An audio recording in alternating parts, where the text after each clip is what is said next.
আমাদের মূল্যায়নের পূর্বের দিন একদম চূড়ান্ত সাজেশন প্রদান করেছি। সেখান থেকে তোমরা কোনো কোনো বিষয়ে 80%, আবার কোনো কোনো বিষয়ে 90%-এরও অধিক কমন পেয়েছিলে। তো আজকের এই সাজেশনটি তৈরি করেছি সেই আলোকে এখান থেকেও তোমরা মোটামুটি কমন পেতে পারো।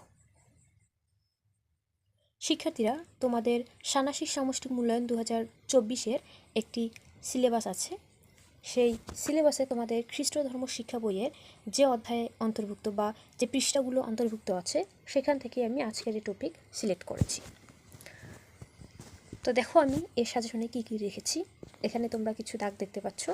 এখানে তোমাদের পরীক্ষা প্রশ্নে একটা অনুচ্ছেদ বা এখানে পত্রিকার একটি ঘটনা দেওয়া থাকতে পারে, পত্রিকার একটি অংশ দেওয়া থাকতে পারে এবং এরপর বলা থাকতে পারে পত্রিকার এই ঘটনাগুলোতে মানুষের উপর অত্যাচারের যে চিত্র ফুটে উঠেছে তা দলের বন্ধুদের সাথে আলোচনা করে নিজের খাতায় লেখো। এখানে যে একটি ঘটনা দেওয়া থাকবে